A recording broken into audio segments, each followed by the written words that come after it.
Je voulais savoir, vous l'avez dit peut-être, depuis jusqu'à présent, combien de temps était-on resté maximum dans l'espace? Et puis ma deuxième question, c'est quand pensons-nous retourner sur la Lune pour faire des expériences et pour aller plus loin? Est-ce qu'il y a une période envisagée à peu près? Oui. Voilà. Alors, le vol spatial le plus long a été de plus d'une année. Je ne fais pas du nombre de jours, hein, mais... C'est 14 mois, je crois. Oui, 14 mois, pratiquement. Donc, et ça, c'était il y a déjà très longtemps, parce que c'était il y a déjà 12 ou 13 ans.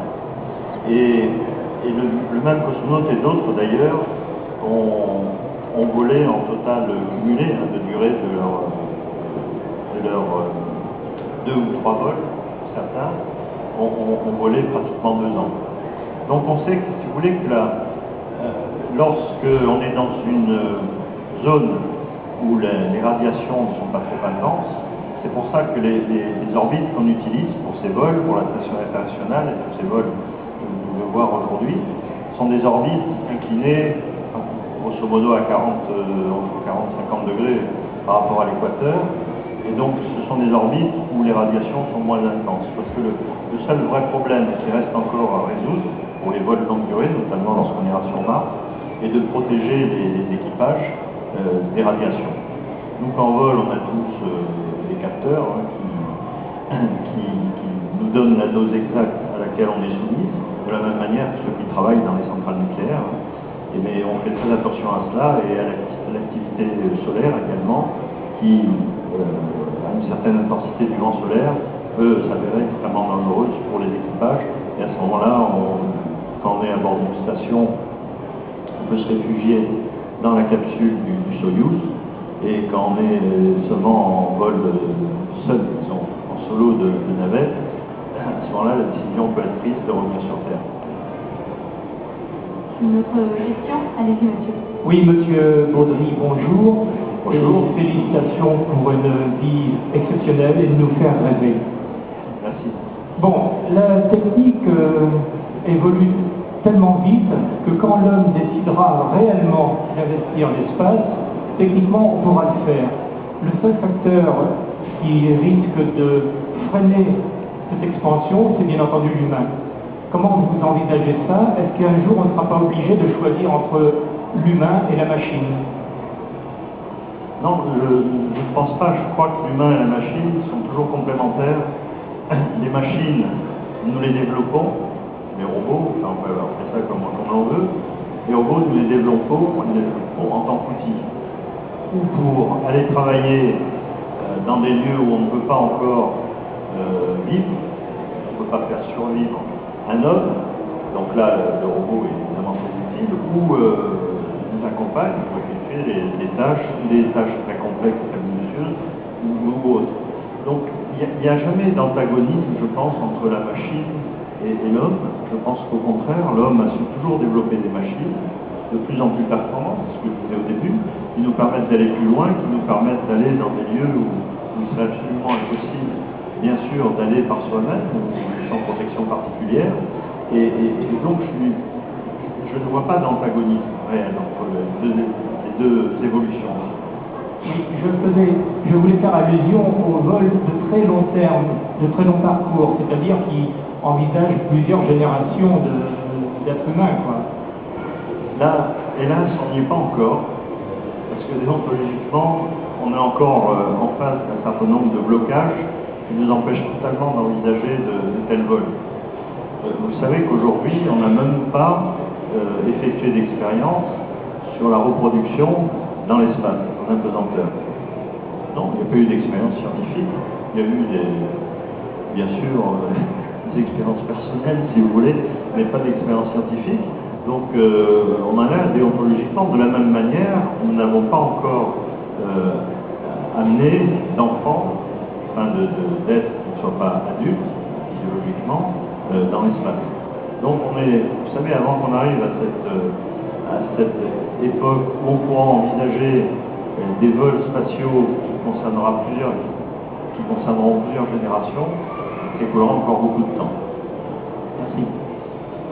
Une autre question? Madame en bleu?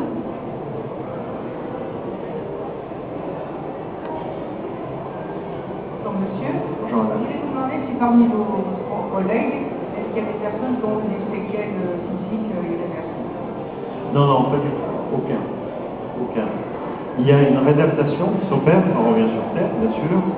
Alors, aujourd'hui, comme je vous l'ai dit, sur le plan médical, les choses sont très bien maîtrisées, c'est-à-dire que des protocoles d'entraînement, des protocoles médicaux ont été mis au point qui permettent aux cosmonautes, aux astronautes qui font des missions de très longue durée, de pouvoir revenir sur Terre dans d'excellentes conditions. On assiste même au paradoxe que des gens qui reviennent d'une mission de 6 mois, qui est la période normale maintenant à bord de l'ISS, de la Station internationale, se réadaptent aux conditions terrestres mieux qu'on ne pouvait se réadapter il y a une vingtaine d'années quand on revenait d'une mission de 10 ou 15 jours. Donc là-dessus, un grand progrès a été accompli. Et également, on a pu élargir les normes médicales, si vous voulez, qui permettent de sélectionner les astronautes, les cosmonautes. Donc sur le plan purement physique, je crois que de grands progrès ont été réalisés. Il faut toujours une période de réadaptation, de la même manière qu'il y a une période d'adaptation quand on arrive dans l'espace, bien sûr, mais les choses sont bien connues et bien suivies. Ah, les premiers hommes, non, il y avait une séquelle particulière, parce que, si vous voulez, les premiers vols ont été des vols de très courte durée, et tout ça s'est fait progressivement. Alors les problèmes psychologiques, tout le monde en rencontre, hein. On n'a pas besoin d'aller dans l'espace pour rencontrer des problèmes psychologiques, après une période où on a énormément travaillé, et on a besoin d'un peu de recul et d'un peu de repos. Donc c'est arrivé à quelques-uns, bien sûr, mais sans gravité particulière. Beaucoup moins que la légende ne peut le laisser penser en tout cas. Donc comme ça qu'on a pu développer le tourisme spatial, il n'y a pas de contrainte. Ah, le tourisme, c'est autre chose. Mais c'est-à-dire, il y a Si personne n'a eu de séquelles, non. c'est comme ça qu'on a pu. Justement, c'est pour ça qu'on peut amener des touristes et qu'on peut envisager le tourisme spatial maintenant.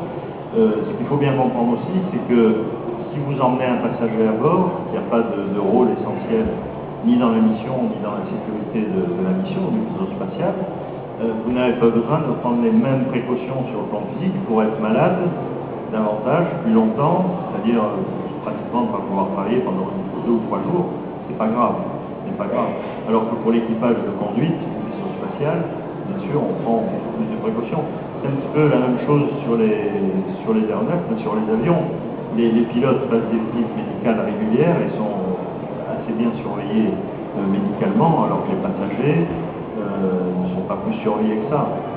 Bon, on fait appel à leur bon sens, pour certains. Et qu'est-ce que vous pensez du développement du tourisme spatial?